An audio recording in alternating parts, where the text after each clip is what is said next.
예, 역사 속에는 적절치 못한 일들이 많이 생깁니다. 역사를 바라보는 데는 다양한 해석적 접근이 있을 수 있습니다. 그러니까 우리가 이제 어떤 대상을 바라볼 때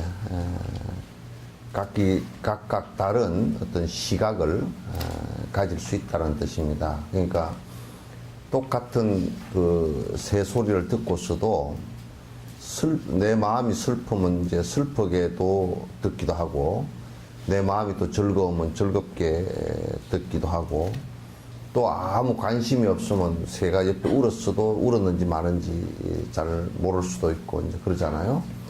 그래서 이제 전부 다 각각 그 다르게 들리는 것이죠. 그런데 우리가 역사도 마찬가지로 어떤 시각으로 보느냐에 따라서 그게 다르게 보이는 겁니다. 여러분께서 요즘에 우리 역사 교과서 얘기가 자꾸 나오잖아요, 그죠?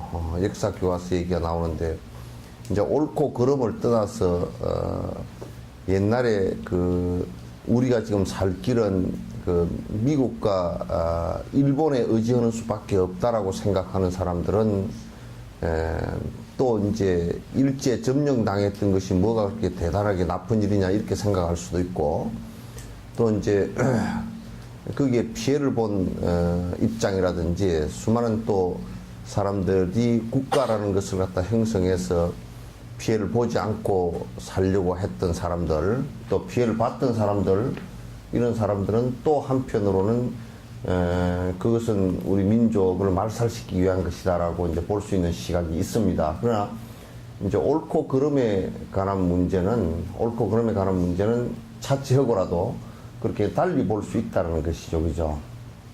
그래서 지금 이제 다른 나라를 다른 사람이 점령을 해가지고 수많은 사람이 죽고 또 삶의 권리를 뺏고 그런 것은 그거는 뭐 역사를 바로 보느냐 안 보느냐의 차원에서 벗어나서 이건 인륜 도덕적 측면에서도 잘못된 것일 수 있잖아요. 그래서 그러나 보는 눈들은 다양할 수가 있다면 자기 업 따라서 본다는 것이 중요해요. 그래서 자기 업이 중생을 위하는 업이냐 중생을 위하지 않는 업이고 자기만을 위하는 업이냐에 따라서 또 달리 보이기도 하고요. 그래서 이제 역사라는 것은 이와 같이 보는 그 시각, 그걸 갖다 역사관이라고 그렇게 얘기합니다.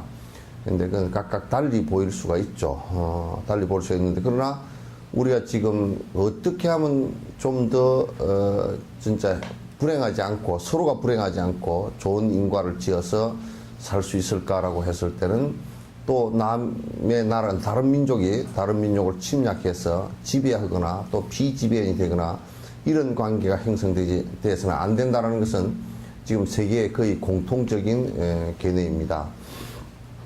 어쨌든 그래서 역사를 바라보는 데는 다양한 해석적 접근이 있을 수 있습니다. 물론 부처님과 보살들은 모든 중생들에 대한 관심으로 자신의 안전을 돌보지 않고 일합니다. 그러니까 이제 우리가 이제 역사가 전개되어 나가는 가운데서 특히나 이제 대보살들 같은 경우는, 보살행을 수행하는 사람들 같은 경우는 자기의 희생이라는 것이 그렇게 중요한 것은 아니다, 그런 얘기예요. 중생에게 이익만 된다 그러면 내가 죽고 사는 문제하고는 별 상관이 없다. 그러니까 내가 살아남기 위해서 하는 것이 아니라 중생이 어떻게 행복에 도움이 될 것인가, 거기에 집중되어 있죠. 그래서 수많은 보살들이 항상 수행을 할 때 생각하는 것이 중생을 건지겠다, 중생을 고통으로부터 건지겠다는 그 생각이 전제가 되어졌기 때문에 수많은 보살들이 중생이 고통으로부터 벗어나는 그런 계기가 된다면 본인이 설사 죽음을 당하더라도 그렇게 큰 문제로 삼지 않는다 그 말이죠. 그래서 수많은 역사상에서 보살들이 그와 같이 이제 행을 갖다 했고, 그런 큰 보살이 한 분 나오실 때마다 그 바른 법이, 법이라는 게 저렇게 실행되는 것이구나라는 것을 알고서 어두운 그 세상 속에 그 밝은 불을 하나 켜는 것처럼, 마치 그 망망한 대에 등대가 있는 것처럼 그렇게 우리가 그 빛을 보고서 항해를 할 수 있게 됩니다. 그래서 많은 사람들이 그 보살의 그런 희생의 모습을 보고서 그쪽을 향해서 그 길을 갖다 인도받기도 하고 그렇게 하거든요. 그래서 이제 그 부처님과 보살들은, 모든 보살들은 중생에 대한 관심으로 자신의 안전을 돌보지 않고 불사를 한다 그 말이죠. 불사를 합니다. 관세음 보살님도 역시 티벳과 특별한 의견을 가지고 있습니다. 그래서 필요에 따라 언제나 현신하시고는 하였습니다. 그러니까 관세음 보살님께서 직접적으로 티벳의 정법이 유통되는 것이 어렵고, 그래서 중생들이 어둠 속으로 다시 빠져 들어갈 상황이 되었을 때 그런 관세음 보살의 현신들이 나타나셨단 말이에요. 그리고 이제 현신들이 나타나셨다라는 것은 직접 그 관세음 보살의 분신이 나타나기도 하고, 또 실제로 다른 그 수행자를 통해서 나타나기도 하고, 그렇게 수많은 그 보살들이 나타나는 가운데 관세음 보살님께서도 그렇게 하셨다, 그런 얘기예요. 그래서 그러나 이러한 가피와 끊임없는 관심에도 불구하고 지금도 여전히 티베트인들은 수많은 문제를 안고 살아갑니다. 그러니까 우리가 이제 중생계가 존재하는 한은 항상 여러분이 문제가 있죠. 그러니까 이를테면 여러분이 밥을 먹는 것은 굉장히 깊은 일이지만도 밥을 먹고 나면 소화를 시켜야 되고 화장실을 가야 되는 문제가 꼭 생긴단 말이에요. 사는 것은 꼭 문제가 있어. 그래서 살아있다라는 것은, 지금 내가 살아간다는 것은 수많은 문제를 갖다 언제나 항상 안고 살아가고 있어요. 그래 크게 보면 태어났기 때문에 필연적으로 죽을 수밖에 없는 그런 문제를 꼭 안고 있고, 그 다음에 돈을 좀 벌었기 때문에 돈을 부도가 날 그 문제를 갖다 꼭 안고 있고, 그리고 이제 여러분이 맛있는 걸 꼭 맛있다고 먹고 나면 꼭 뚱뚱해질 문제를 갖다 꼭 안고 있고, 그러니까 하여튼 그 상대적인 문제를 갖다 꼭 안고 살아가요. 그거는 어디서든지 다 마찬가지예요. 그걸 극복하지 못할 때는 바로 큰 고통이 다가온다. 한국 같은 경우도 지금 가장 큰 문제가, 나는 크게 보면 한 세 가지 문제로 봅니다. 하나는 남북의 문제. 남북의 문제가 극복이 안 되고 전쟁이 일어나거나 그러면 이건 누가 이기고 지고의 문제가 아니고 굉장히 심각한, 전 세계에서 다시 우리가 6.25 직후에 약 한 2, 3천 불대로 떨어진다라고 생각을 하면 그건 상상하기가 곤란하고, 수많은 사람이 전쟁의 총탄에 맞아 죽지 않더라도 굶거나 병들거나 또는 전쟁 스트레스로 인해서 죽게 되는 상황이 벌어질 거란 말이에요. 이라크 전쟁 같은 경우도 그냥 한 100만 정도가 이라크인들이 그대로 죽었거든요. 그거는 이제 미국 사람들이 이라크 전쟁에서 한 몇만 명밖에 안 죽었다 공식적으로 그렇게 얘기하지만은, 사회과학자들이 인구를 가지고, 인구가 늘어나고 줄어드는 것을 가지고 전부 다 가지고 전쟁 하는 사이에 인구가 줄어든 거 있잖아요.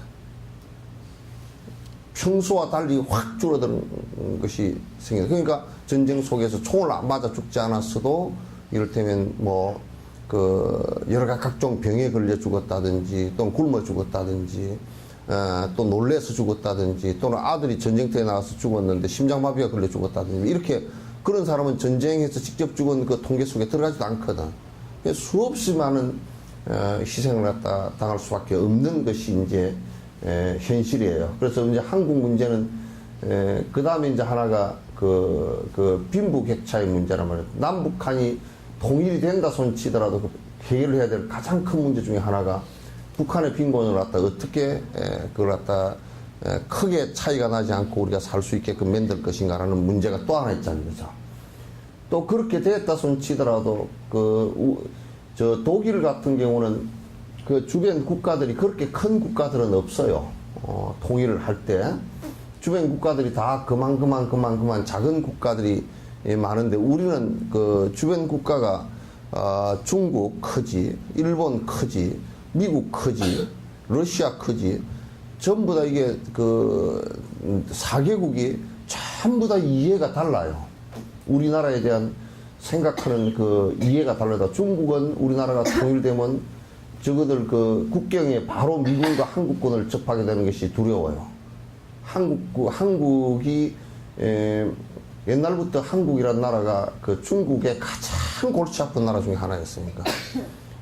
그리고 일본도 한국이 커져 버리면 도대체가 그 복잡해지는 문제가 한두 가지가 아니고, 그러니까 이제 한국이 만약에 중국 쪽으로 붙어버리면 일본이 엄청나게 불리해져 버리고, 또 미국과 붙고 직접 그 일본과 상대를 안 해버리면 지금도 그런 상황이 좀 있죠, 그죠? 굉장히 복잡해지는 문제가 생기기 때문에 일본으로서도 골치 아프고, 그래서 이거 주변의 사강 관계가 굉장히 한국으로서는 그 조조를 잘못하면 옛날 구한말처럼 뭐 러일 전쟁이 일어났다든지 청일 전쟁이 일어났다든지, 결국 그 사이에 러일 전쟁, 청일 전쟁, 그 다음에 이제 일어난 것이 그 미일 전쟁이란 말이야. 그러니까 사강이 전쟁을 우리나라에서 다 했단 말이야, 이게. 우리가 조절을 잘못하면 그런 상황이 벌어질 수 있는 것이 얼마든지 있기 때문에 요 문제가 또 문제란 말이야. 그러니까 우리는 항상 살면서 그런 문제들을 갖다 많이 안고 있어요, 그죠? 국가적으로도 안고 있고 개인적으로는 또 여러분들도 개인적으로 문제를 많이 안고 있잖아요, 그죠? 항상 뭐 문제가 있어. 막 시집 보내놓으면 괜찮을 줄 알았는데 시집 보내놓고 나니까 요것들이 또 쫄딱 망해가지고 돈 내놓으라 그러니까 또 골치 아프고 뭐 그런 일들이 비일비재하잖아요, 그죠? 그래서 애를 갖다 또 하필이면 쌍둥이를 세 쌍둥이를 낳아가지고 또 하는 둘이만 키워주소고 데려다 놓으니까 또 갑자기 또 두 쌍둥이를 갖다 키워야 되게 늙음하게 그것도 골치 아프고 뭐 또 뭐 사이라고 이쁜 사이라고 얻어놓으니까 주태백이야 되고 노름을 잘해가지고 아주 골머리가 아프다고 그러고 하여튼 문제가 계속 생겨. 끊임없이 그 문제가 오는데, 그래서 이제 토인비 같은 사람은 뭐라 그러냐면 언제든지 이 역사의 흐름이라는 것은 도전과 응전이다. 그러니까 어떤 모순에 의해서 도전이 오고 거기에 내가 어떻게 적절하게 대응을 했는가 라는 것을 갖다 이제 모티브로 삼아서 역사를 갖다가 역사 연구라는 책을 갖다 쓰기도 했죠. 어쨌든 티벳도 여전히 그런 그 큰 스승들의 가피도 있었고 또 깊은 그 성인들의 관심도 많이 있었지만은 여전히 문제를 안고 있고, 지금도 티베트는 독립이라는 큰 문제를 갖다가 산더미처럼 히말라야 산보다 더 큰 문제를 갖다가 가슴에 안고 있단 말이죠. 그렇게 이제 안고 살아갑니다. 그렇다고 해서 스승들의 애정 어린 마음을 잊어서는 안 됩니다. 그러니까 우리가 제일 그 두려운 것이 뭐냐면 어려워지고 문제가 생겼을 때 기본적으로 바른 정신 자체를 갖다가 잃어버리게 되면 극히 혼란해져 버려요. 그리고 곧 흔들려서 망하게 된단 말이야. 우리가 이제 여러분도 그 감을 따거나 밤을 딸 때도 아무리 급하다고 해서 그 감을 따는 법칙을 잃어버리면, 그죠? 우리는 톱을 들고 가가지고 감나무 밑둥을 싹둑 잘라가지고 감을 따면 그 다음에 감을 딸 수 있겠어요, 없겠어요? 왜 있지? 감을 전혀 딸 수가 없단 말이에요. 그러니까 감을 따건 밤을 따건 간에 그 나무의 특성에 잘 맞춰야 되고 또 그 원칙에 법에 잘 맞춰야 되죠, 그죠? 그와 마찬가지로 우리가 아무리 어려운 상황이 닥쳐오고 바쁘더라도 우리말에 그런 좋은 말이 하나 있구만 보니까 아무리 바빠도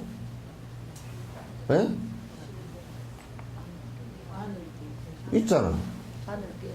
뭘? 아무리 바빠도 실바늘 허리에 매서 못 쓴다 그러죠. 아무리 바빠도 끼어야 돼, 이게. 끼어야 되는데, 아무리 바빠도 바느질 하는데만 바빠 죽겠어. 그래서 바늘을 그 허리에다가 실을 갖다 쪼매가지고 이 꼬매지를 못 하잖아요. 그죠? 이거 안 된단 말이야. 그러니까 바쁘고 급할수록 또 뭐라고? 급할수록 돌아가라. 그 원칙이 저 미국에는 119나 이쪽에 소방대원들 훈련시킬 때 급한 상황이 벌어졌을 때 뛰어가는 것을 절대 허용을 안 한대. 우리는 급하면 뛰어가잖아요. 그죠? 뛰어가가지고 거기 가가지고 숨이 가빠서 죽겠잖아. 그거 가가지고 녹다운이 돼버린다. 그러니까 절대 가면서 생각하고 준비하고 물에 빠진 아이를 건지기 위해서 쫓아가는 것이 아니라 슬슬 걸어가면서 노닥노닥 가는 게 아니라 걸어가면서 호흡을 조절하면서 저기에 지금 도달했을 때 내가 어떻게 할 수 있냐. 가는 도중에 내가 로프를 갖다 어디서 구하고 가고 그래야 건질 확률이 훨씬 높다는 거야. 그 나라가 어렵고 힘들고 할수록 나라가 바른 법을 잃어버리면 절대 안 되는 거야. 그런 원칙이 서 있어야 되고 그런 원칙에 의해서 바른 법을 잃지 않고 이렇게 스텝 바이 스텝으로 가는 거예요. 그러니까 정신이 혼미해져 버리면 바른 법을 잃어버려. 그러니까 우리가 삼국시대 때도 고구려 같은 경우가 그 무신정권이 영계소문에 밑에 그 영계소문이 막강한 무신정권이고 보장왕을 갖다가 완전히 그 호주머니 조약들처럼 생각하고 살던 사람이니까 그 밑에 연정토라든지 이런 사람들이 굉장히 막강한 무신에서 권력을 갖다 다 장악하고 있으면서 그러니까 굉장히 나라가 잘 될 것 같지만 벌써 위계 질서가 다 무너져 버리고 그러면서 이제 연정토나 이런 사람들이 바른 소리를 듣기가 싫은 거야. 권력을 휘두르는데 바른 얘기를 듣기가 싫어서 스님들 다 쫓아내 버렸어. 그래서 삼국유사에 보면 보덕화상 비례방장실이라는 게 있어. 보덕 스님이 제자들을 데리고 전부 다 백제로 다 넘어와 버렸어. 그 도인들을 데리고 다 넘어와 버렸다. 피신으로 와 버렸다. 중국 같은 경우도 도인들을 데리고 니 졸리냐? 졸리면 자. 그 옆에 할머니 무릎 빼고 자 그냥. 화장실? 그 화장실 갔다 와. 화장실 안 가면 큰일 난다. 야. 갔다 올 거지.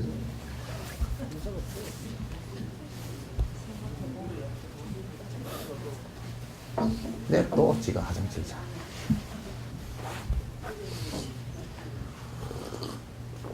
그래서 이제 고구려가 멸망하게 된 첫 번째 단초가 어디 있냐면 무신정권이고 그 강력한 정권을 탈취한 사람들이 바른 법의 소리, 바른 삶에 그 귀를 기울이질 못했고 그 이제 고구려 스님들이 바른 얘기를 하기 시작하니까 이제 그 사람들을 갖다 탄압을 하니까 그 사람들이 전부 다 이 사람들은 지금 말이 안 통하는구나.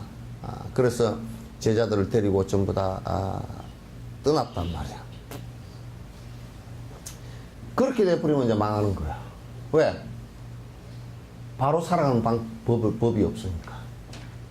거기는 정글의 법칙밖에 없고 서로 권력 싸움과 금력 싸움밖에 없기 때문에. 그러니까 이북 같은 경우도 지금 그 바른 법이 서 있지 않고 저기는 그렇기 때문에 나라가 무너지는 것은 아무리 강권 통치를 하더라도 무너지는 것은 시간의 문제이지 그렇게 오래 가지는 못할 것이라고 저게. 무슨 김정은이 한 30살밖에 안 되는 게 어떻게 지가 뭘 다 알리요 그게. 그래서 그렇다고 해서 어렵다고 해서 스승들의 애정어린 마음을 잊어서는 절대 안 됩니다. 국제적인 상황은 끊임없이 변하고 있습니다. 진리를 위한 지지는 끊이지 않습니다. 그러니까 여러분이 참 이게 사람이라는 게요. 사람이라는 게 저녁에 여러분이 주무시면서 내일 아침에도 해가 안 뜰 것이라고 생각하면 잘 생각이 들겠어요, 안 들겠어요? 못 자. 깜깜해가지고. 항상 사람은 뱃바라기를 하게 돼 있어. 요즘에 아파트 업자를 제외해놓고서는 전부 다 뱃바라기를 해. 요즘에 아파트 업자들은 땅만 생기면 거꾸로도 지어놓고 뱃을 안 보고 등지고 지어놓대. 아주 진실에 어두운 사람들이야. 지금 여기 지금 요 창틀에 비친 햇볕이 쪽이죠. 요게 저런 히타에 10개, 20개보다도 더 따뜻한 솔라이트입니다. 난방시설입니다. 저게 없고 만약에 거꾸로 앉았다고 치면요, 저걸 10개 틀어놔도 이렇게 안 따뜻해요. 안 밝고. 저게 얼마나 참 따뜻하고 좋은 것이냐. 빛이라는 것은 그런 것이거든. 밝고 따스한 것이거든. 그러니까 사람이 눈이 있고 귀가 있으면 언제든지 밝고 소리 나는 쪽으로 귀를 기울이게 되어 있다고. 진실이라는 것에 사람은 항상 목말라 하게 되어 있어요. 딴짓을 하면서도 진실이라는 데는 목말라 하게 되어 있어요. 딴짓을 하면서도.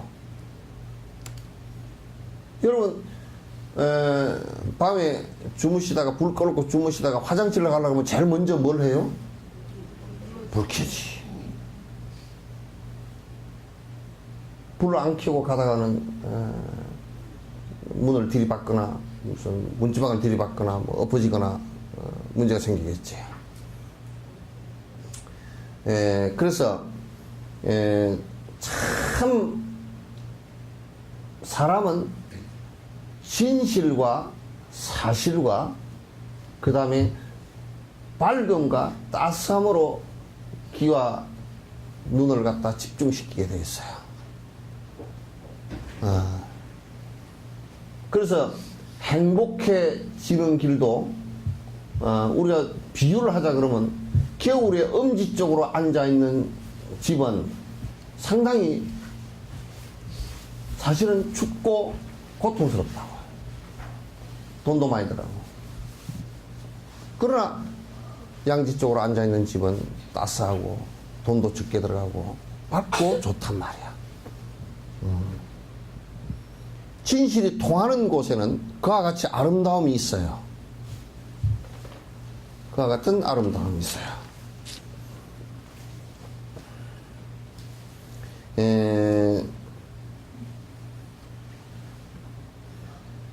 진리는 고귀한 것입니다. 우리는 우리 자신의 관심을 이루기 위해 열심히 일해야 하며 마찬가지로 미래를 위한 준비도 똑같이 열심히 해야 합니다. 그러니까 이제 사실은 우리가 살아가는 것이라는 것은 과거를 위해서 살지는 않아요. 그죠? 미래를 위해서 산다면. 오늘 열심히 사는 것은 내일을 위해서 열심히 살고, 이 생을 선하고 또는 중생을 위하고 하는 선행을 하는 것은 다음 생을 위해서 하는 것이라. 다음 생이라는 것은 짧게 보면 내일이고 길게 보면 내년이고 좀 더 길게 보면 다음 생이란 말이에요. 다음 생을 위해서 사는 것. 미래를 위해서도 우리는 충분히 우리의 삶을 갖다가 정비할 필요가 있다, 그런 얘기예요. 그런 면에서 이 논서는 모든 이들의 미래를 위한 소중한 지침서입니다. 미래의 행복을 이룰 수 있는 중요한 가르침이다. 이 지침서를 따라 자신의 삶을 변화시키기 위해 최선을 다해야 합니다. 그런데 이제 우리는 보통 보면 수행이라고 할 때는 외부적 변화만 자꾸 생각을 한다고. 자꾸 외부적인 변화만 생각을 해요. 내가 이를테면 절에를 다니냐 안 다니냐 그렇게 생각을 하거나, 내가 절에 가서 내가 무슨 승복을 갖다가 내가 깨끗하게 입고 가서 내가 무슨 다니느냐 안 다니느냐 이런 외형적인 것을 가지고 많이 따진다. 그런 변화는 실제적 변화가 아니라 그건 그림자의 변화라. 우리가 이제 여러분 그림자 놀이할 때 뭐 고양이 모습이라든지 이게 손을 가지고 만들잖아요. 그죠? 여기 비친 것은 그 빛의 각도에 따라서 나타난 그림자일 뿐이지 실제는 아니란 말이야. 그래서 변화라는 것은 곧 그 나의 변화를 얘기해요. 나의 업의 변화를 얘기하는 거야. 나의 생각과 나의 말과 내 행동이 변화하는 것을 얘기하는 것이다. 근데 변화를 하는데 이게 나쁜 쪽으로 변하면 절대 안 돼. 안 좋은 쪽으로 변하면 안 된다. 여러분도 김치라는 것이 참 그게 어떻게 그걸 그렇게 발견을 했을까 참 희한한 거야. 여러분 김치를 담아 놓으면 틀림없이 유산균 발효가 되죠. 그죠? 다른 균 발효가 안 돼. 다른 균이 들어가면 그 유산균이 워낙 강력해서 다른 균이 들어가면 못 살아. 그걸 어떻게 알았을까? 그러니까 그 유산균이 변화를 시킨 거야, 이게. 만약에 다른 균이 부패를 시켜버렸다 그러면 그럼 우리는 김치를 못 먹는 거야. 그 변화를 시키는데 어떻게 더 쓰임새 있게 변화를 시킬 것인가? 우리들 마음을 어떻게 더 좋은 방향으로 변화를 시킬 건가? 선한 방향으로. 근데 보통 우리는 생각할 때 나의 변화는 생각을 안 하고 외형적이거나 남의 변화만 생각해. 그러니까 불교는 변화하는 것은 나로부터이고 나 무엇으로부터? 내 마음으로부터 변화한다. 그래서 기도가 꼭 필요한 것이란 말이야. 나의 변화를 위해서. 부처님이 들어주고 안 들어주고의 문제가 아니고 나의 변화를 위해서 기도가 필요한 것이다. 그 기도의 바른 문이라든지 참회문은 전부 다 나의 변화를 목표로 하고 있는 거야.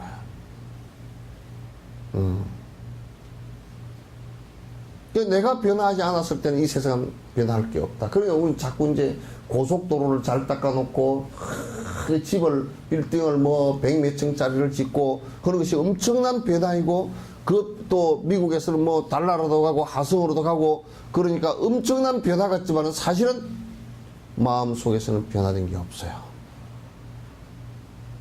그것은 더 큰 욕망을 추구하는 한 수단으로 쓰일 뿐이란 말이에요.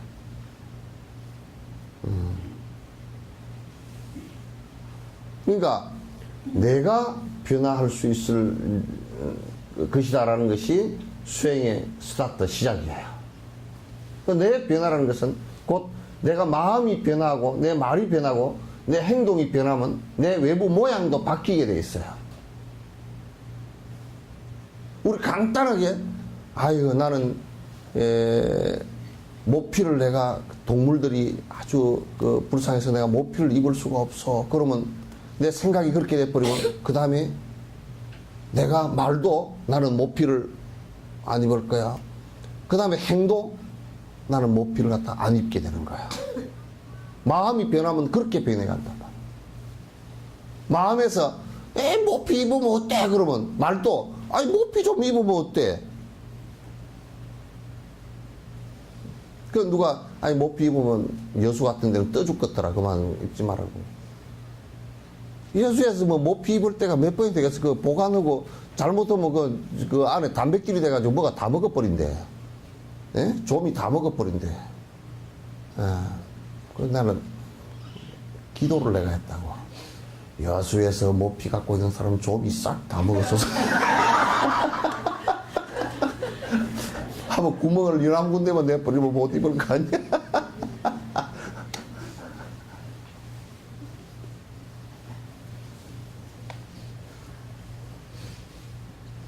여수에서 여우 목도리를 갖고서 눈깔을 해피르고 여우 목도리 나를 보고 깜짝 놀랐어. 어떻게 딱 여우 눈 같은 걸 두 개를 뺑 달아놔가지고 눈이 뺑뺑 돌아가던 게야. 요렇게 해놨는데 요것도 돌아가더라고, 이게. 여수의 여우 목도리는 좀이 다 먹어버리소서. 내가 기도를 했다. 그러면 지가 설마 링크 코드를 두 벌 사진 않겠지. 한 번으로 끝내겠지. 여수 같은 데서, 북극 같은 데서나 어쩔 수 없이 그냥 추워서 얼어 죽으니까 어쩔 수 없이 그렇게 입는 치더라도 여수 같은 데는 이 폼생폼사하는 이 마음만 좀 빼버리면 좀 낮은코 태어날 때 삼신할미가 밟아버린 납작고 좀 세우려고 말이야. 그 코 좀 세우려고 이렇게 폼 잡다가 그 사는 것이지 그 아무것도 아닌 것을 갖다. 여기도 있구나. 뒤에 앉아가지고 안 보인다.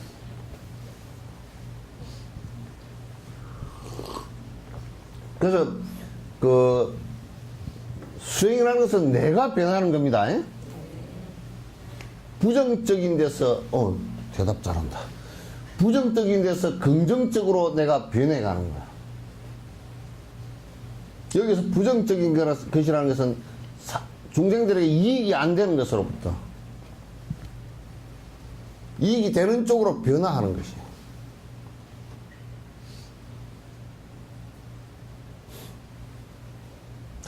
우리 이럴 거 아니야. 간장게장을 담는데 그냥 뭐에 따라 염상인가 초상인가 뭘 가지고 다 그따 담 갖다 놓으면 게를 나중에 먹을 때 그냥 게 껍질이 바삭바삭한데 여수에서 그렇게 한 게장집이 있었다 그러더라고. 뭘 해가지고 껍질이 바삭바삭해. 아마 안에 게 껍질 가운데 무슨 이게 뭐 반응을 일으키게 해서 약화시켰던가 봐.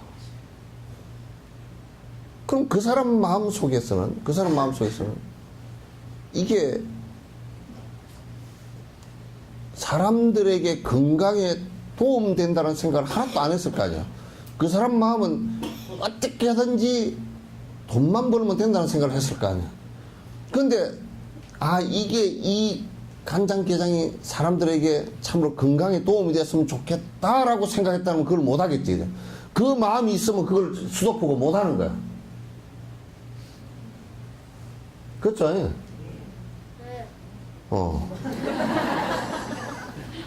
요놈이 저번부터 아주 실그럽더라고. 전에 할아버지 딱 닮았어.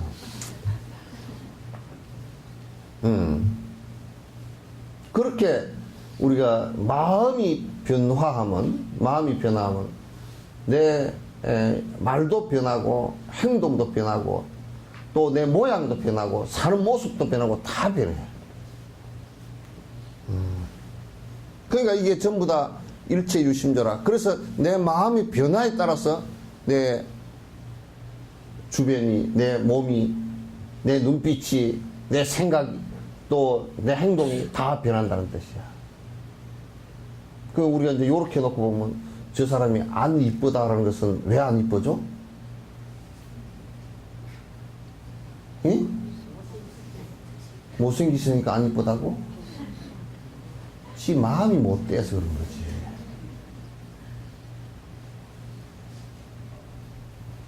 저 사람 이쁘게 생겼다 그러면 뭐가 이뻤다고? 그 여기 잘생긴 사람 있나?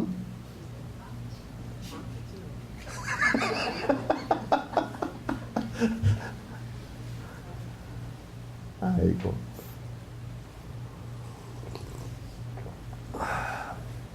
근데 희한하게도 만약에 우리가 마음을 변화시켜서 내가 남을 도우면서 살겠다라는 생각이 있어서 그게 행동으로 계속 되지만 남의 어려움을 잘 자꾸 귀담아 들으려고 그러면 귀가 자꾸 커진대 이게. 이렇게. 지금 본인들 귀 만져봐. 큰 거 안 큰 거. 귀가 이렇게 귓바퀴도 커지고 요렇게 커진다는 거야. 요렇게. 나무 소리를 듣기 싫다 그러면 요거 짤막해 해가지고 요렇게 돼 있다. 이게 실제로 그렇게 된대. 실제로 그렇게 된단 말이야. 안 되는 게. 내 마음이 어떻게 변하느냐에 따라서 내 모습도 변하는 거라. 그 전에 광주에 그래서 이제 자활 그 모임에서 도지사 만나러 한번 갔더니 거기에 강주 자활에 그 시각장애인이 한 분 계셨어요. 그분이 회장이라. 그 같이 따라가자 그래서 내가 따라갔더니 가면서 도지사 이제 저 사무실에 가면서 도지사한테 그때 지금 도지사 그때 도지사였는데 초임이었대요. 그 도지사께서 아이고 이제 장애인 오셨으니까 이제 그 제가 박준영입니다. 그러니까 저는 눈에 뵈는 게 없습니다. 뭐 도지사인지 뭔지 모르겠다. 눈에 뵈는 게 하나도 없습니다. 말 되지, 그죠? 그러니 막 아예 도지사라는 것은 쌩 까놓고 자기 할 얘기 다 하겠다 그 얘기야. 진짜 그러더라고. 막 저는 눈에 뵈는 게 없으니까 도지사인지 뭐 누군지 잘 모릅니다. 그 얘기 하랍니다. 그리고 막 억지 얘기도 막 하더라고. 네. 어쨌든 내 마음이 변화하는 것이 굉장히 중요하고 항상 그래서 이 법문을 법이라는 것은 내 마음의 변화에다가 모든 것을 집중해야 됩니다. 아시겠죠? 대답 잘한다. 전에 어디 법문을 갔는데 그 조명이 끔끔해. 한 1000명 정도 사람이 있는데 조명이 끔끔해가지고 저쪽에 어떤 사람이 자꾸 내가 얘기할 때마다 이러더라고. 그래서 저 사람 되게 법문을 긍정적으로 듣는 거 보다 쪼느라고. 졸면서 이리가 이러고 앉았어. 그래 나중에 눈에 익숙해져가지고 보니까 졸고 앉았더라고. 한국 사람은 또 눈이 작아가지고 자는지 안 자는지 멀리 있으면 잘 안 보여.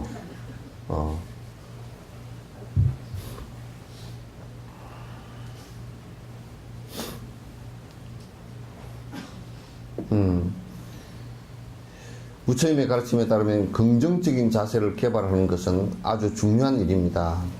여러분들 역시 좋은 동기를 가지고 그 가르침을 듣기 바랍니다. 그러니까 참 이게 절에 오는 것도 그렇고 무슨 일이든지 처음에 가장 중요한 것이 동기에 관한 문제야. 씨앗에 관한 문제야. 그 씨앗은 뭐냐면 결국 내가 어떤 마음으로 살 것인가라는 그 문제거든. 그래서 나는 이름을 지을 때 꼭 그걸 제일 우선으로 봐. 요놈이 어떤 마음으로 살았으면 좋겠다. 그래서 그 이름을 제일 첫 번째 그걸 넣는다. 뭐 다른 거 맞춰보는 것은 뒤에 맞춰보자. 요놈이 어떻게 좀 살았으면 좋겠다. 이 이름을 들을 때마다 그런 생각이 좀 남이 불러주는 거 아니에요, 그죠? 남이 불러줘. 아무개야 불러주면 그 부르는 이름이 그렇게 하라는 명령같이 들리게끔 만들어놔야 되겠다. 그 내가 이름을 꼭 해석을 옆에 써가지고 준다고. 몰라. 할미들이 그거 가르쳐 주는가 몰라. 가르쳐 줍니까? 애한테 이렇게 가르쳐 줘? 그 이름 뜻이 이런 것이다. 이름 뜻이 이런 것이다. 가르쳐 줘가 자꾸 얘기를 해줘. 그게 삶의 동기가 될 수 있어. 그저 그냥 좋은 얘기를 하는 것이 아니라 이 아이는 이런 동기를 갖고 살아줬으면 좋겠다라는 것이 이름에 내가 꼭 안에다 넣거든. 그래서 의미를 제일 중요하게 생각을 하지. 그러니까 무슨 일을 하든지 우리가 삶에 있어서 어떤 동기를 갖고 하느냐 중요해.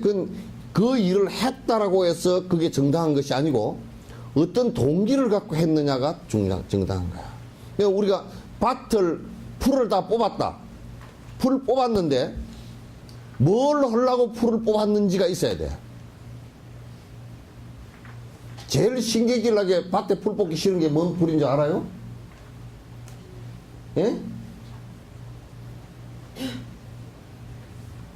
아직 아무것도 씨알 뿌릴 생각도 안 하는데 풀만 매야 되는 사람. 뭘 하고 지금 내가 풀을 죽자 살자 매냐, 그게. 그죠? 아, 여기다 고구마를 심으려고 부르면 고구마 수확할 것도 생각이 나고, 고구마 떼 먹을 것도 생각이 나고, 야, 이게 생각이 나서 그래도 힘이 좀 덜 드는데, 뭘 할 건지도 모르고 풀을 뽑고 앉았으면, 아빠 이거 뭐 하려고 풀 뽑아? 그냥 풀이 무성하니까 뽑는 거야. 무성한 대로 두면 안 돼. 풀은 두면 안 돼. 걔는 온 산청을 그럼 다 파고 다녀야 돼?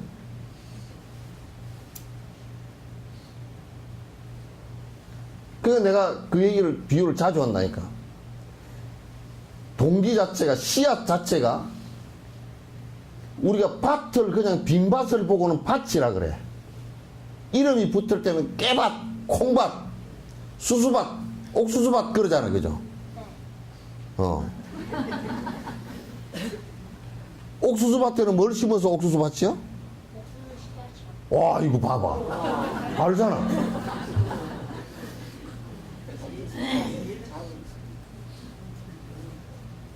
그러니까 옥수수밭에는 옥수수를 심었기 때문에 옥수수밭이 되죠, 그죠? 사람도 선행을 하는 사람이면 선한 사람이라 그래. 악행을 하는 사람이면 악한 사람이라 그래. 악인이야. 허황된 생각을 갖고서 노름을 한다 그러면 노름쟁이 사람이야. 노름쟁이라는 것은 사람이라는 뜻이야. 그렇게 계속 반복해서 한다는 뜻이야. 저 사람은 도둑, 놈 그러지. 도둑은 아주 못된 것이기 때문에 놈자를 붙여버려, 뒤에다가.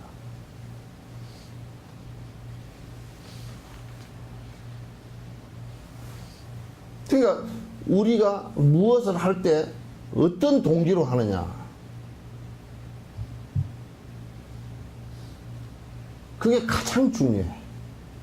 우리 아이들을 가르칠 때도 아이들이 어떤 동기로 지금 공부를 하느냐를 가르치지 않으니까 대학을 나와서도 어디로 가야 될지를 모른다니까.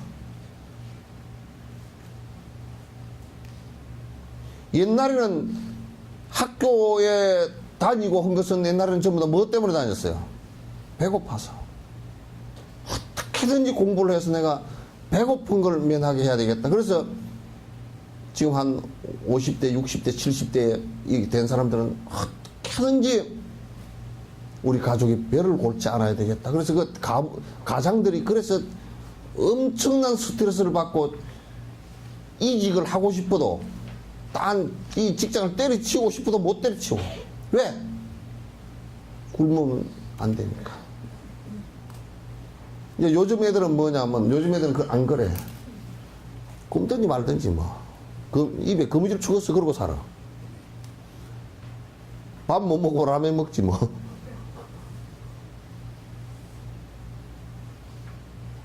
그러니까 이 수행도 동기가 일체 중생을 위하겠다는 생각을 내지 않고서는 그 어떤 수행을 형식적으로 참선을 하든지 연부를 하든지 또는 경을 읽든지 그건 별 의미가 없다 그 말이야.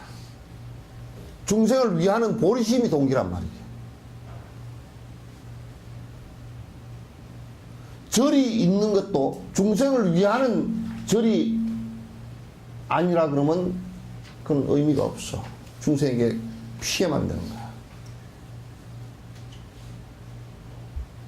이 세상에 존재하는 것이 우리가 이제 정치하는 정당 같은 경우도 국민들에게 저 정당이 피해만 주는 정당이다. 그러면 인기가 뚝 떨어져 버리고 안 찍어줘 버려. 다 떨어져 그러면.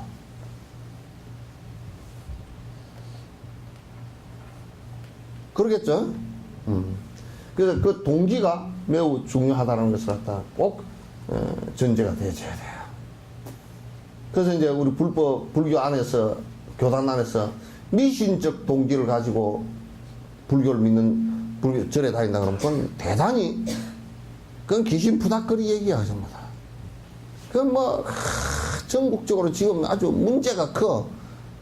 맨날 무슨 뭐 집이 뭐 안 되면 뭐 천도제 지내라 그러고, 천도제 또 천도 안 됐다고 또 지내라 그러고, 또 아이 누가 우리 애가 설사를 합니다. 아유 천도가 안 되고 귀신이 배를 주물럭주물럭 해가지고 또 설사하니까 또 천도지지라고 하면 6, 7번씩 울가먹어.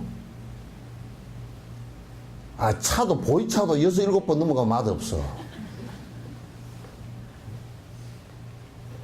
그럼 뭐 어쩌고 삐끗하면 이제 천도지지네. 49제는 돌아가신 망자를 위해서 기도해주고 좋은 곳으로 갔으면 좋겠다는 것이, 누가 천안이 열린 사람 아니면 천도가 되어졌는지 안 되는지 그거 몰라. 천안이 열린 대보살들이라야 그걸 본단 말이야. 그건 뭐 안 됐다고 또 뭐, 요즘에는 조상을 그렇게 울가먹더라고. 항상 그런 얘기가, 어디 가면 뭐 집에 안 된다 그러면 조상이 앞을 가로막았어. 내가 우스갯소리로, 그럼 새로 막지 왜 가로막노?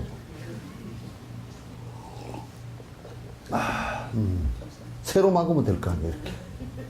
가로막지 말고.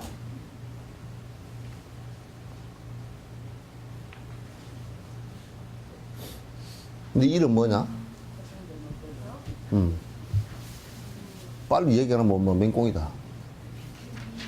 응? 윤세혁. 세혁이는 할아버지가 너를 잘 되게 해주겠어? 너 안 되게 하겠어? 봐. 쟤만 또 못하다니까?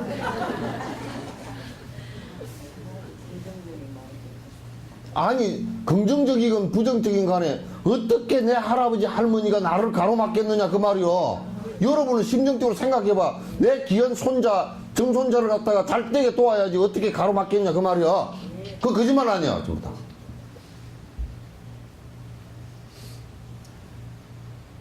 당신이 지옥을 가더라도 손주 잘 되게끔 할 거 아니에요, 그죠? 여러분들도 그렇죠. 밥 한 끼 안 해줬다고 확 그냥 배를 주물럭주물럭 설사나게 만들어야 되겠다 그렇게 하겠어?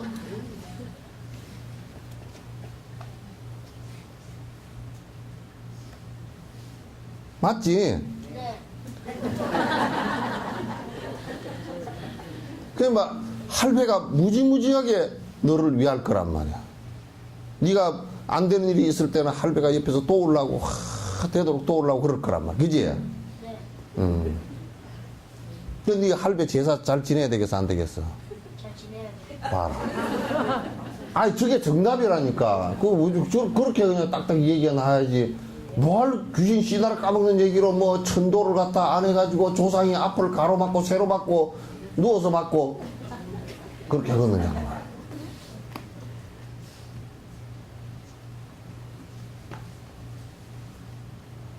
그렇게 안 합니다. 네. 설사 49제를 안 지냈다 그러더라도 부모로서 할아버지로서 앞을 가로막지는 않아. 우리가 할머니 할아버지가 자 좋은 곳에 가십시오 하고 기도해 드리는 것이지. 요즘에는 막 귀신 푸닥거리를 막 절들해서 그냥 전부 다 뭐 아이고 또 조상 가운데 비명 행사한 사람이 없습니까? 아, 우리나라 같이 살기가 험악한 세상에 옛날에 뭐 구한말 동학혁명 그 다음에 무슨 뭐 일제시대 때 6.25 2차 대전 보릿고개 넘어오면서 조상 가운데 한 5대까지 올라가면요 3, 55, 한 150년까지 올라가면 어느 누구라도 한 사람이 병들어 죽었거나 비명 행사했거나 총 맞아 죽었거나 바다에 빠져 죽었거나 다 있어요. 그러면 무당이 급보라고 5대 조부께서 가서 물에 빠져 돌아가셨구만요. 네?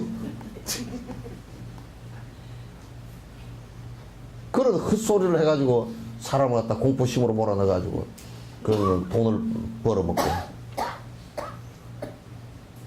불상을 모시고 법당을 모시고 뭘 흔다손 치더라도 그게 무슨 그런 동기로서 그런 마음을 갖고서 하면 그건 전부 다 큰 죄를 짓는 거야. 큰 죄를 짓는 거야.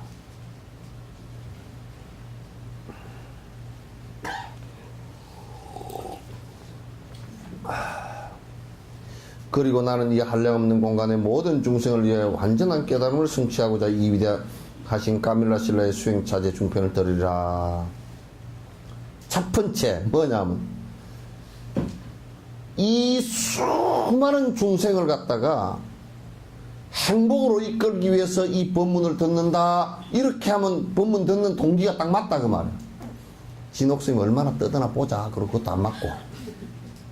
또 저 사람이 무슨 얘기하나 그 삐따다 거기 이렇게 보면 그건 법문 듣는 자세도 아니고 그거는 독이 묻은 그릇이라. 또 그 다음에 스님 법문을 안 들으니까 심심하네. 그리고 나와서 듣는 사람은 듣고 가면서도 여기에 법문이 심심풀이 땅콩밖에 안 돼. 가면서 다 잊어버리고 가. 그래 깨진 그릇이 돼 있어. 다 가면서 다 잊어버리고 들으면서 다 잊어버리고 그리고 또 다음 주에 들으면 저걸 저번 주에 들었던가 어쨌던가 가물가물하고 막 그 깨진 그릇에 물 담아 놓은 거 똑같아. 1분도 안 돼서 다 새버리고 어디 갔다 가버리고.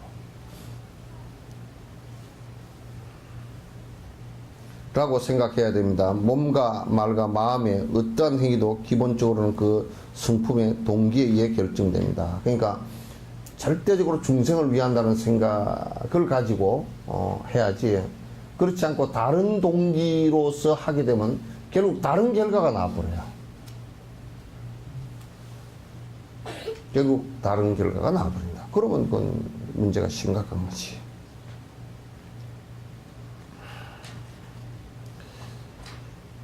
따라서 어떤 행위는 긴 세월 불성을 이룰 수 있는 긍정적인 동기로서 선과 행복을 가져옵니다. 그러니까 일체 중생을 위하겠다는 보리심의 동기는 그 씨앗은 내가 깨달음을 이루어서 중생을 이익되게 하겠다라는 요것은 긴 시간이 지나면서 결국 그 결과가 왔을 때는 성불이라는 결과가 오게 됐단 말이에요.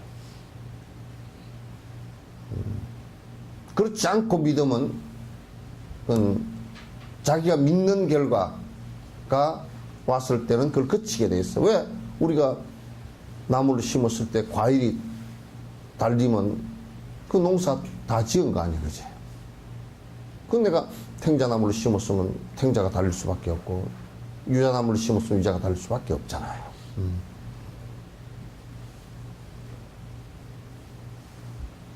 따라서 어떤 행위는 긴 세월, 반면에 바르고 건강한 동기를 잃어버리면 아무리 열심히 수행하여도 부정적인 결과를 가져올 수밖에 없습니다. 그러니까 아무리 밭이 좋아도, 밭이 아주 걸고 좋아도 거기에다가 씨앗을 잘못 뿌려놓으면 그냥 그의 농사는 다 망친단 말이에요. 그래서 우리가 이제 어렸을 때도 교육시키면서 아이들에게 삶의 동기가 명료하게 삶의 동기를 갖다 느낄 수 있게끔 해줘야 돼요. 교육에 있어서 삶의 동기를 갖다 느낄 수 없게끔 해주면 그건 문제가 심각해져요. 우리 그러더라고요. 전에 누가 나한테 그렇게 물어. 스님, 내가 이제 사업을 접으려고 그럽니다. 왜요? 그 사업은 부지런히 또 하시면 좋을 것 같던데, 그랬더니. 아, 이제 뭐, 먹고 살 만큼 벌어놨고, 나 이제 안 할랍니다. 그 사람 동기는 뭐였냐면, 돈을 버는 것은 그냥 내 먹고 살라고 버는 거야. 그러니까 그 동기가 다, 결과가 나왔을 때는 그냥 안 하는 거야. 거기 어디에도 중생을 위하겠다는 생각은 없잖아요. 그죠?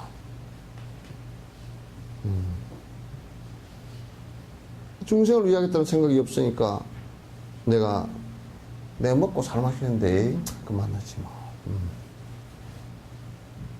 이렇게 된단 말이야. 그 이제 절에 다니는 것도 이제 절에 다니면서 막 복빌로 다니고 한 사람들은 세 가지 형태가 있어. 첫 번째, 복을 빌러 다니는 사람들이 복을 빌었는데 지 복 빈대로 된 것 같이 느끼는 거 있죠, 그죠? 그거는 인과 따라 되는 것인데 지가 빌었다고 된 건 아니거든?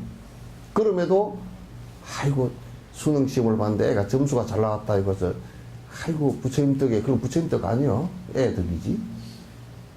애가 공부를 잘해서 그래.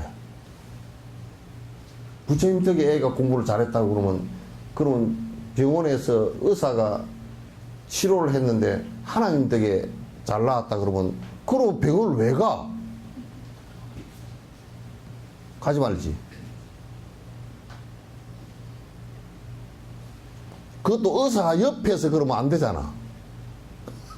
의사 옆에서 의사가 죽자 살자 수술해가지고 약 투입하고 막 신경곤두 써가지고 겨우 낫게 해놨더니 아이고 하나님 덕입니다. 아이고 부처님 덕입니다. 아, 그럼 뭐 부처님 덕이면 뭐로 병원을 와? 에? 그거 안 되잖아, 그죠? 그래서 복을 빌러 다니는 사람들이 그렇게 된 것이 아님에도 불구하고 그렇게 된 것처럼 착각하고 부처님에게는 빌면 된다 이거야. 그렇게 다니는 사람이 있는가 하면 하나는 빌었는데 안 돼. 그러면 이제 또 그 스님 뭐 빌었는데 잘 안 됩니다. 그러니까 뭐라 그래요? 네가 정성이 부족해서. 그럼 정성을 어떻게 드리면 됩니까? 아주 지극하게 드리래. 그 지극하게 하기가 참 어렵거든. 어떻게 해야 지극하게 하지? 집에서부터 108배를 해가지고 올라올까? 그래가지고 한 서너 번 그렇게 해놔놓으면 그냥 저래 다니기가 싫어져 버려. 애도 시험에 그냥 한 100번 떨어지고 나면 아이고 우리 애를 갖다 부처님이 버렸나 보다. 별 영험이 없대. 어디 저 갓바위로 가볼까 이래 버린다. 그 애가 공부 안 해서 그래. 그죠? 왜 다른 사람은 대답 안 해?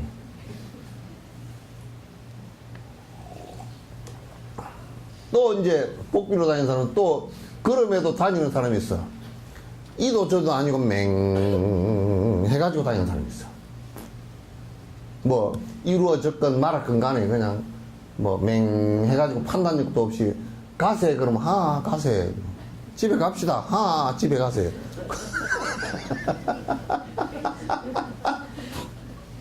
아무 판단력이 없는 사람이.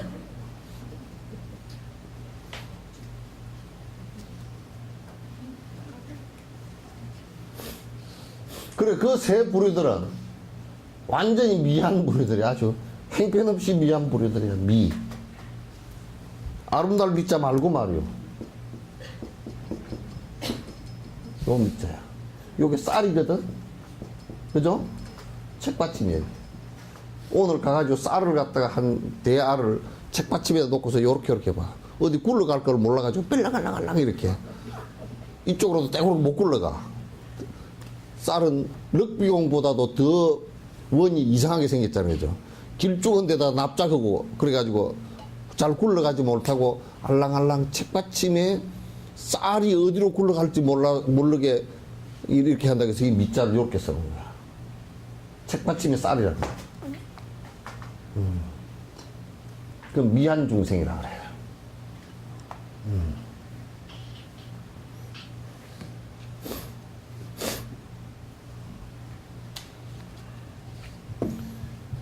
아주 간단한 차이 같지만 세심한 주의를 필요로 하는 내용입니다. 그런데 요게 처음에 뿌리 났을 때는 씨앗 밭에 뿌리 났을 때는 깨를 심었는지 조를 심었는지 잘 모르죠? 네. 음이 안 났을 때는 몰라. 네? 네? 그런데 주인은 알아. 뿌린 주인은 안단 말이에요. 그러니까 결국은 내가 무슨 씨를 뿌리는지 내 마음을 보면 안단 말이에요, 이게. 내가 지금 어떤 꼬라지인지 내 마음을 보면 알겠지, 그죠? 예. 그지? 응. 내 마음을 보면 안단 말이에요. 근데 처음에는 씨를 뿌려놨는데 안에 씨가 이게 깨를 뿌렸는지 이게 조를 뿌렸는지 잘 모른다고. 그러니까 이게 이파리가 나와보면 처음에는 또 이게 처음에 이파리 날 때, 떡잎 날 때도 전문가 아니면 구분을 잘 못해. 그래, 우리 어머니께서 전에 하시는 말씀이, 옆집에 누가 14살에 시집을 왔는데, 가서 조밭, 서숙밭 좀 메고 오라 그랬더니, 서숙하고 바랭이 풀하고, 바랭이 풀 알아요? 구분을 못 해가지고, 바랭이 풀은 뽑기가 힘들고, 서숙은 뽑기가 쉽거든. 서숙은 쭉 올라오고 쭉 오고 이래서 쏙쏙쏙 다 뽑아놓고 바랭이만 놔두고 왔다. 잡초만 놔두고 왔더라고요. 그 처음엔 구분이 잘 안 돼. 조금 커도 구분이 잘 안 되고, 막 꽃이 피고 씨가 달리면 완벽하게 구분되죠. 그같이 다 비슷한 불법 같고 다 비슷한 것 같지만도 어느 시점이 돼서 꽃이 피고 그 결과가 맺어질 때 정도 되면 완벽하게 다르다는 것을 알 수 있어.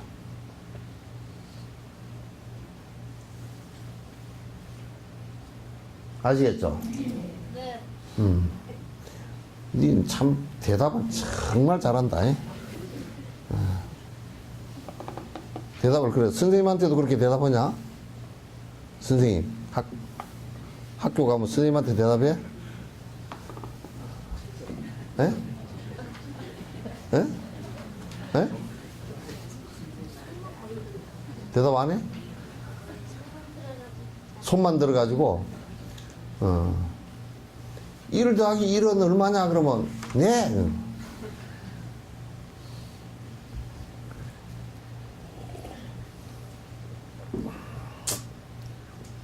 심사숙고에 잊지 말아야 할 것입니다. 이 논서에서 저자는 소승과 대승의 모든 길에 대한 핵심적인 내용을 설명하고 있습니다.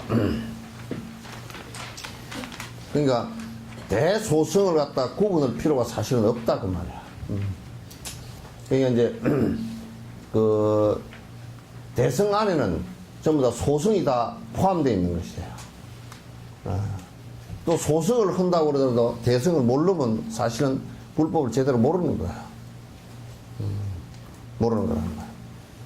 세속적인 보리심, 그리고 지와 간에 대한 특별한 강조와 함께 육바람일 수행을 설명하고 있습니다. 여기에 세속적인 보리심이라는 것이 뭐냐면 실제적으로 내가 아직 완전히 보리심을 갖다 이루지 못하고 보리심 지금 생활하면서 발심되어져서 아직까지 결과는 오지 않았지만은도 지금 내가 보리심을 이렇게 해서 진행하고 있는 모든 행위들을 갖다 세속 보리심이라는 거야. 그건 뭐냐면 우리가 깨를 심었을 때 깨가 순이 나오고 요게 꽃이 피기까지는 아직 깨가 아니잖아요, 이거죠. 깨나무고 깨이파리고 깨꽃일 뿐이지 깨씨는 아니란 말이야. 그 깨씨가 나오기 전을 갖다 전부 다 깨잎, 깻잎, 그 다음에 깨줄기, 뭐 깨꽃 그렇게 얘기하지. 이거는 아직 완성된 깨는 아니다. 그러니까 결과가 나올 때까지 기다려야 된단 말이야. 이게 세속 보리심. 여기서 그런 보리심에 관한 설명과 그 다음에 사마타 비파사나 삼매를 이루는 거, 그 정신적인 집중을 완성시키는 거, 그 다음에 관, 일체 집중된 상태에서 세상을 관찰해보는 바른 정견으로 관찰해보는 것, 요건 뒤에 설명이 되니까 요 정도 해놓고요. 에 대한 전화 왔습니다. 대한 특별한 강조와 함께 육바람일 수행을 갖다 아주 세밀하게 설명을 하고 있습니다.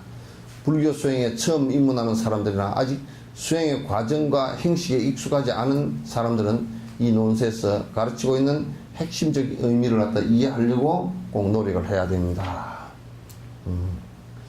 그러니까 이게 이제 요런 관계로 전부 다 이루어져 있다. 이에 대한 바른 지식을 갖추면 다른 경전들도 큰 어려움 없이 이해할 수 있기 때문입니다. 이게 개론서와 같은 것이다. 전체 까밀라 신라께서 경전을 보시고 또 논전들을 많이 보시고 그걸 갖다 전부 다 수행 차제를 정리를 갖다 해 놓으신 것이다. 이 논설은 불교의 모든 다른 경전들의 문을 여는 열쇠와 같습니다. 그러니까 우리가 이제 이런 것을 안 보고 경전을 바로 수많은 경전을 갖다 바로 보기 시작하면 그 경전마다 특성들이 다 다르고 그래서 그 전체적인 의미를 갖다 그 통괄해서 알기가 매우 어렵다 그 말이죠. 그래서 이렇게 이제 보는 것이 좋다. 이제 12시까지 5분 정도 남았으니까 인과에 관해서 조금 들어가도록 하겠습니다.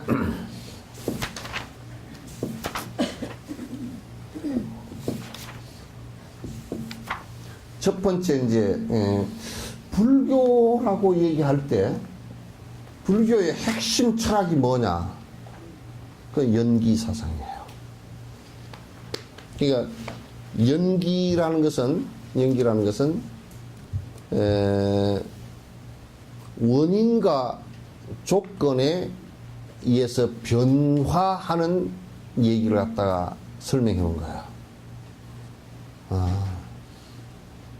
그러면 모든 것은 전제가 뭐냐면 모든 것은 변화한다라는 것이 전제가 되어야 돼요. 그러니까 안 변하는 것이 하나도 없다라는 것이 전제가 되어야 돼요. 그러니까 절대적 가치라는 것은 이 세상에 아무것도 없다라는 것이 전제가 되어야 된단 말이에요. 그러니까 이제 보통 사람들은 안 변하는 것이 있다라고 생각을 하는 거야. 뭔가 안 변하는 것이 있을 것이다 라고 생각하는 거야. 어리석게도 전에 막 몸체 하늘로 들려 올라간다고 휴거를 주장했던 사람들은 이 몸이 영원히 산다라고 생각했던 거야. 그건 정말 멍청하고 정말 저 구석기 시대에 뭐 아주 뭐 지금부터 한 150만 년 전에도 그렇게 생각하는 사람이 없었을 거야. 아주 퇴보된 생각이에요. 몸이 영원히 산다라는 것은 우리 삶의 경험으로 볼 때 그런 사람이 한 사람도 없고 그런 생명체가 하나도 없었기 때문에 그건 인정할 수가 없잖아요. 그죠? 앞으로도 그렇게 태어날 가능성은 전혀 없다. 10만 분의 1도 없다.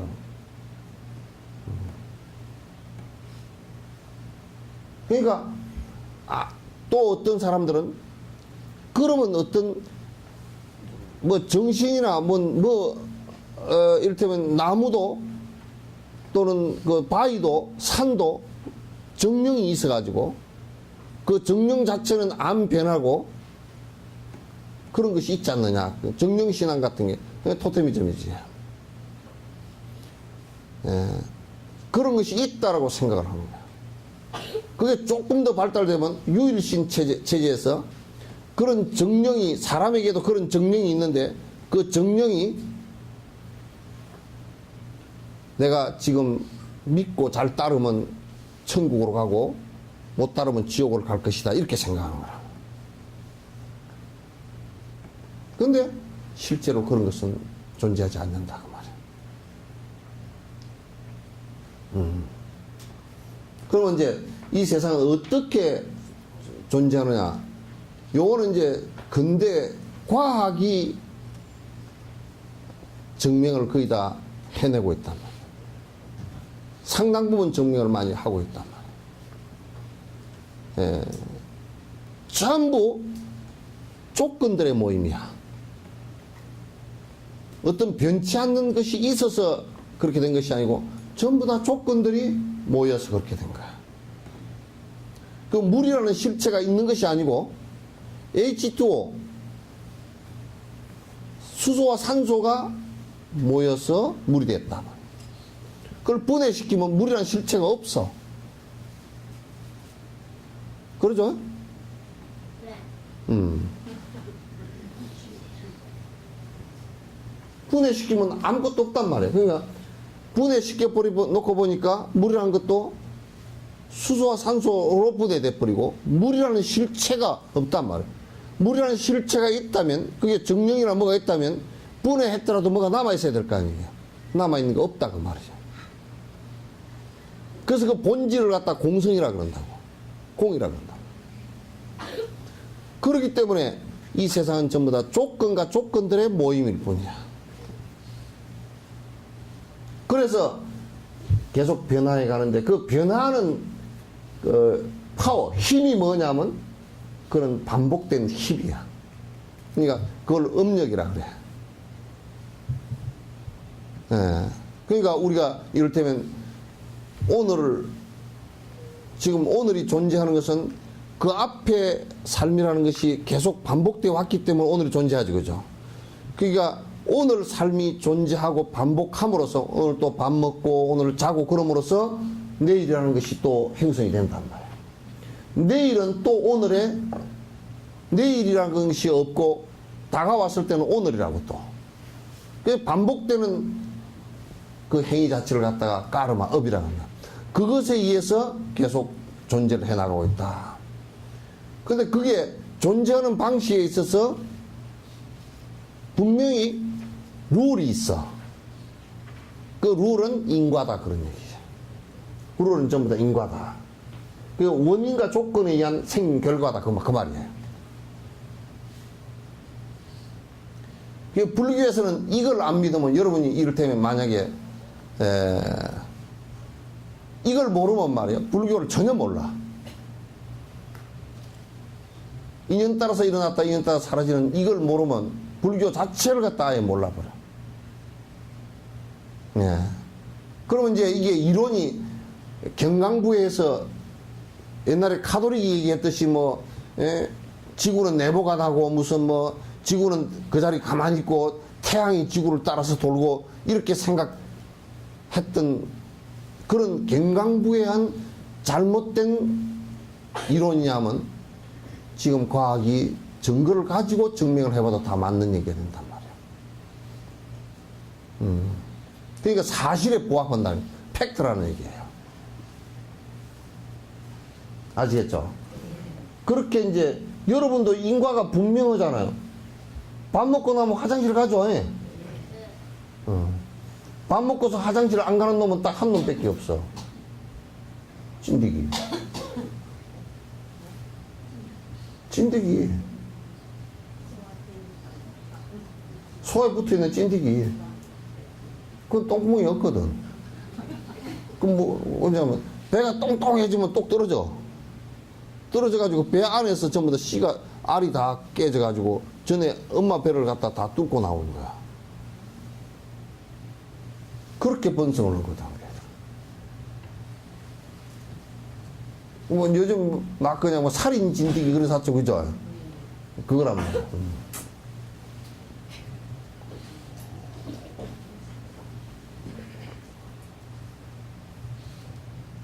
그러나 걔들은 하도 짐승이나 사람의 피가 기종에 피가 아니면 번성을 못해. 그러니까 아예 그걸 갖다 그냥 그대로 붙어 있다가 그대로 다음 세대로 넘어가 버리는 거야. 부모, 엄마는 죽는단 말이야. 그래서 지금 우리가 살고 있는 그 자체가 전부 다 원인과 조건에 의한 결과들의 삶이에요. 그걸 벗어나서는 존재할 수가 없어요. 그럼에도 불구하고 우리는 뭐냐면 그걸 인정을 잘 안 하고 우매해가지고 자꾸 뭐라 그러냐면 탱자를 심어놓고 유자가 달리기를 바란단 말이야.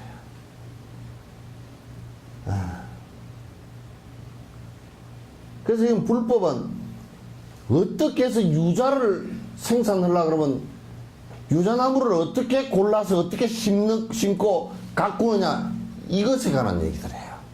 불교 수행은 다른 것이 아니에요.